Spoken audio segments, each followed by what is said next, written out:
Hello friends, આજે હું તમારી સાથે સુરતીઓનો ફેમસ પાઇનેપલ મઠો ઘરે કેવી રીતે બનાવવો એની રેસીપી શેર કરીશ. પાઇનેપલ હમણાં સિઝનમાં હોય છે, માટે માર્કેટમાં હમણાં ઘણા સરસ આ ફળ મળે. અને સાચું કહું, મારું આ ફેવરિટ ફળ છે, કારણ કે એનો કલર અને ટેસ્ટ મને ઘણો પસંદ. એને લઈને બનાવેલું મોકટેલ અને જ્યુસ એટલું મજેદાર લાગે કે એકવાર પીને મોઢામાં સ્વાદ રહી જાય. આ ઉપરાંત પાઇનેપલ ફ્લેવરવાળી કેક તો મને સૌથી વધારે પ્રિય. માટે પાઇનેપલ જ્યારે સિઝનમાં હોય ત્યારે એને લઈને કંઈક નવું બનાવવું મને ગમે છે. પાઇનેપલ મઠો બહારથી લાવીને તો મેં ઘણીવાર ખાધો છે, પણ ફ્રેશ પાઇનેપલ યુઝ કરીને એ ઘરે પણ સરળતાથી બનાવી શકાય, એ પણ બહાર કરતાં અડધી કિંમતે. તો ચાલો આજની આ ખૂબ જ મજેદાર રેસીપી શરૂ કરીએ. પાઇનેપલ મઠ્ઠો બનાવવા માટે મેં અહીં 1 લીટર ભેંસનું દૂધ જમાવીને રાખ્યું હતું. એ સારી રીતે જામી ગયું. ત્યારબાદ એને 3 થી 4 કલાક માટે ફ્રીઝમાં મૂકી દીધું હતું, કારણ કે દૂધમાંથી દહીં જામે ત્યારે એ ઢીલું હોય છે. ત્યારબાદ એને ફ્રીઝમાં મૂકીએ એટલે ઠંડુ થઈને આઈસ્ક્રીમની જેમ આ પ્રમાણે થીજી જાય. હવે આ દહીંમાંથી મસ્કો બનાવવા માટે એક વાસણની ઉપર સ્ટ્રેનર મૂકી છે. એમાં એક પાતળું મલમલનું કપડું મૂકીશું અને એમાં આ બધું જ દહીં કાઢી લઈએ. ત્યારબાદ કપડાના ચારે ખૂણાને ઉપર ઉઠાવીને દહીંની ટાઈટ પોટલી બાંધીશું.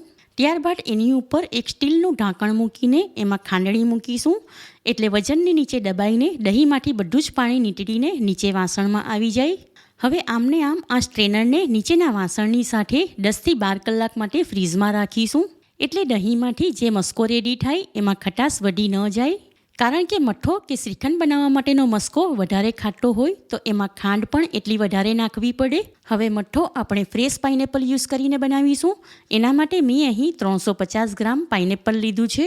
મઠ્ઠો, શ્રીખંડ કે પાઇનેપલનું રાયતું બનાવીએ એમાં આમને આમ પાઇનેપલ નાખી ન શકાય, માટે એને ખાંડવાળા હુંફાળા પાણીમાં આંટી લઈશું. આમ કરવાથી એનો કલર જેવો છે તેવો જ રહે અને એમાં થોડી મીઠાશ પણ આવી જાય. હવે પાઇનેપલની સ્લાઇસ એક ડીશમાં મૂકીને સૌથી પહેલાં તો એના વચ્ચેના સખત ભાગને કાપીને હટાવી દઈશું. ત્યારબાદ ફરતેના ભાગને નાની નાની ટુકડીમાં કાપી લઈશું, કારણ કે મઠ્ઠો, શ્રીખંડ કે રાયતું બનાવીએ એમાં પાઇનેપલ આ પ્રમાણે નાની ટુકડી કરીને જ નાખી શકાય. બાકીની સ્લાઇસ પણ એ જ પ્રમાણે કાપી લીધી. પાઇનેપલ થોડું વધારે હતું, માટે એક સ્લાઇસ આખી રાખી છે. હવે સુગર સિરપ એટલે કે ખાંડવાળું પાણી બનાવવા માટે મેં અહીં અડધો કપ વજનમાં 100 ગ્રામ ખાંડ લીધી છે. ખાંડવાળું પાણી બનાવવા માટે એક વાસણમાં 2 કપ પાણી લઈને સ્ટવ ઉપર પહેલેથી જ ગરમ કરવા માટે મૂકી દીધું હતું. પાણી ગરમ થઈ ગયું છે તો એમાં ખાંડ નાખીને મિક્સ કરીશું. 2 મિનિટ જેવી થઈ એટલે પાણીમાં ખાંડ ઓગળી ગઈ, તો હવે ગેસ ફ્લેમ ઓફ કરી દઈશું અને આ વાસણને સ્ટવ ઉપરથી નીચે ઉતારી લઈશું. હમણાં આ પાણી ગરમ છે તો થોડી વાર માટે એને આમને આમ રાખીશું, એટલે થોડું ઠંડુ થઈ જાય. 2 થી 3 મિનિટ જેવી થઈ એટલે ખાંડવાળા પાણીમાં આંગળી નાખી શકાય એટલું એ ઠંડુ થઈ ગયું છે. તો એમાં નાની ટુકડીમાં કાપેલું પાઇનેપલ નાખીને સારી રીતે મિક્સ કરીશું. ખાંડવાળા હુંફાળા પાણીમાં કાપેલું પાઇનેપલ નાખવાથી એ થોડું સોફ્ટ થઈ જાય, તેમજ એનો કલર અને સ્વાદમાં પણ કોઈ ફરક ન પડે, કારણ કે ખાંડવાળું પાણી પ્રિઝર્વેટિવનું કામ કરે છે. માટે આ પ્રમાણે એને આ પાણી સાથે જ કન્ટેનરમાં ભરીને ફ્રીઝમાં મૂકી દઈએ તો કમસે કમ 1 થી 2 વીક સુધી સાચવીને યુઝ કરી શકાય. હમણાં આ વાસણને ઢાંકીને આમને આમ સાઈડમાં રાખીશું. હવે દહીંનો મસ્કો બનાવવા માટે એને બાંધીને ફ્રીઝમાં રાખ્યું હતું, ત્યાં આશરે 15 કલાક જેવા થઈ ગયા છે. માટે દહીંની પોટલીવાળી સ્ટ્રેનરને ફ્રીઝમાંથી બહાર કાઢી લીધી છે અને રેડી થયેલા મસ્કાને કપડામાંથી અલગ કરીને એક મોટી સાઇઝના વાડકામાં મૂકીશું. સાથે મેં અહીં 250 ગ્રામ દળેલી ખાંડ લીધી છે. એમાં નાખીને મસ્કા સાથે સારી રીતે મિક્સ કરીશું. હવે આ ખાંડવાળા મસ્કાને ગાળી લઈશું. એના માટે એક મોટી સાઇઝના વાસણમાં ઝીણા કાણાવાળી ચાળણી મૂકીશું. એમાં 2 ટેબલસ્પૂન જેટલો ખાંડવાળો મસ્કો લઈને એની ઉપર ટવેઠો ફેરવીશું, એટલે ચાળણીમાંથી ગળાઈને સ્મૂધ મઠ્ઠો રેડી થશે. આમ તો આ ફ્લેવર વગરનો મઠ્ઠો રેડી છે, પણ એને આમને આમ ખાવાથી મોઢામાં ખાંડ અને મસ્કાના કણ અલગ અલગ લાગે અને ચાળણીમાંથી ગાળી લઈએ એટલે બંને એકબીજા સાથે સારી રીતે ભળી જાય. અને આ રીતે ગાળેલો મઠ્ઠો ખાઈએ એ મોઢામાં મખમલી ક્રીમ જેવો લાગે.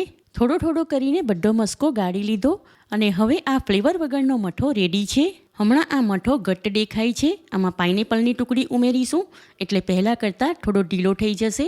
અને આમાં પાઇનેપલની સાથે દ્રાક્ષ, દાડમ, સફરજન અને કીવી જેવા તાજા ફળ નાખીને મિક્સ ફ્રૂટ મઠ્ઠો બનાવી શકાય. પાઇનેપલની ટુકડી ખાંડવાળા હુંફાળા પાણીમાં 1 થી 1.5 કલાક માટે પલાળીને રાખી, એટલે એ પહેલાં કરતાં થોડી સ્વીટ અને સોફ્ટ થઈ ગઈ છે. તમે જોઈ શકો છો એનો કલર પણ પહેલાં કરતાં બદલાઈ ગયો છે.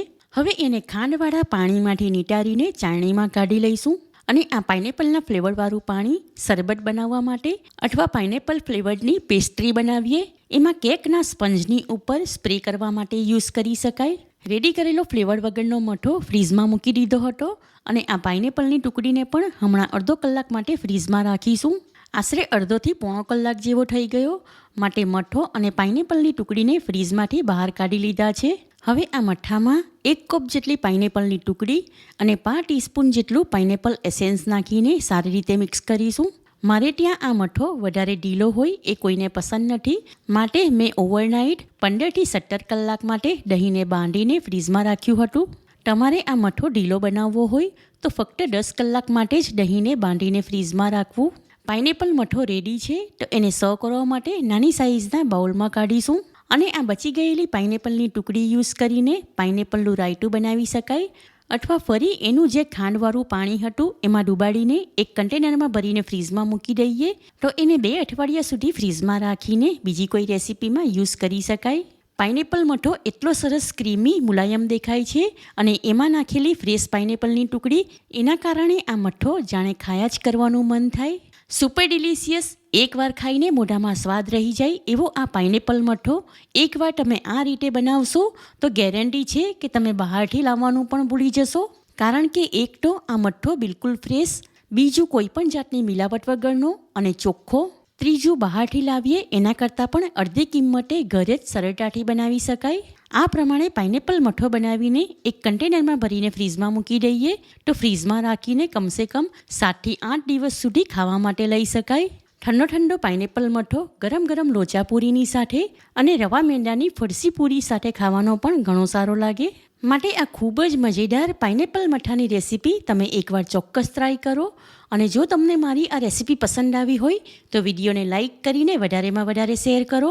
તેમજ ચેનલ પર નવા હો અને ચેનલને સબસ્ક્રાઈબ ન કરી હોય તો સબસ્ક્રાઈબ કરીને બાજુમાં બેલ આઇકન પર ક્લિક કરો, એટલે આવનાર દરેક નવી રેસીપીનું નોટિફિકેશન તમને મળતું રહે. ફરી મળીશું એક નવી રેસીપી સાથે. Eat healthy and stay healthy.